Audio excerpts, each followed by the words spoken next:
Hi friends, அனைவருக்கும் வணக்கம். Welcome to அன்னம் ஆகாரம் கிச்சன் ஃப்ரெண்ட்ஸ். நம்ம இன்றைக்கி சிம்பிளாகவும் ஹெல்த்தியாகவும் இருக்கிற மாதிரி ஒரு பிரேக்ஃபாஸ்ட் ரெசிபி தாங்க பார்க்க போகிறோம். இட்லி தோசைக்கு மாவில்லாத சமயங்களில் டக்குன்னு இந்த மாதிரி ஈஸியாக செஞ்சிடலாம். டேஸ்ட்டும் நல்லாயிருக்கும், குழந்தைங்களுக்கு ரொம்ப பிடிக்கும். இப்போ வாங்க இதை நம்ம எப்படி செய்கிறதுன்னு பார்க்கலாம்.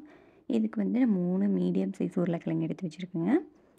தோல் சீவாமல் கொஞ்சம் 2-3 கட் பண்ணி எடுத்து வச்சுக்கோங்க. நீங்கள் தோல் வேண்டாட்டி நீங்கள் தோல் சீவிட்டு எடுத்துக்கலாம். இப்போ இதை மிக்ஸி ஜாரில் போட்டு நல்லா பேஸ்ட்டாக அரைச்சி எடுத்துக்கலாங்க.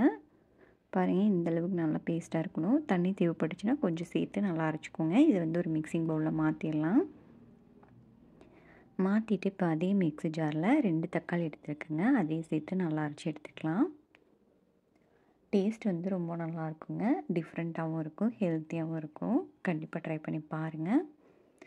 இப்போ தக்காளியும் அரைச்சி நம்ம அதே மிக்சிங் பவுலில் சேர்த்துக்கலாம்.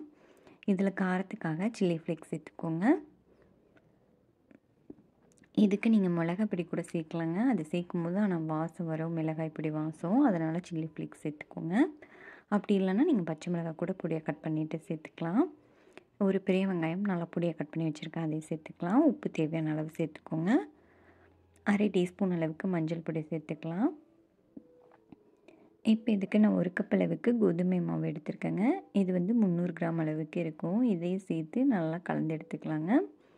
உங்களுக்கு தண்ணி எந்த அளவுக்கு வேணுமோ அதுக்கு தகுந்த மாதிரி சேர்த்து அட்ஜஸ்ட் பண்ணி நல்லா கட்டிகள் இல்லாமல் கரைச்சி எடுத்துக்கோங்க. இப்போ நல்லா கரைச்சி எடுத்தாச்சு. இது கூடவே பொடியாக கட் பண்ண கொத்தமல்லி தழை சேர்த்துக்கலாம். சேர்த்துட்டு இதையும் நல்லா கலந்து விட்டுட்டு நம்ம தோசை ஊற்றிக்கலாங்க. உங்களுக்கு சட்னி வேணும்னா நீங்கள் வெங்காய சட்னி, உங்களுக்கு விருப்பமான சட்னி வச்சு சர்வ் பண்ணிக்கலாம். இப்போ தோசை ஊற்றிட்டு ஒரு சைடு வந்ததும் நம்ம இன்னொரு சைடு திருப்பி போட்டுக்கலாம். கண்டிப்பாக இந்த சிம்பிளான ரெசிபியை செஞ்சு பார்த்துட்டு இப்படி இருந்துச்சுன்னு உங்கள் கமெண்ட்ஸை மறக்காமல் கமெண்ட் செக்ஷனில் சொல்லுங்கள். வீடியோ பார்த்த அனைவருக்கும் நன்றி.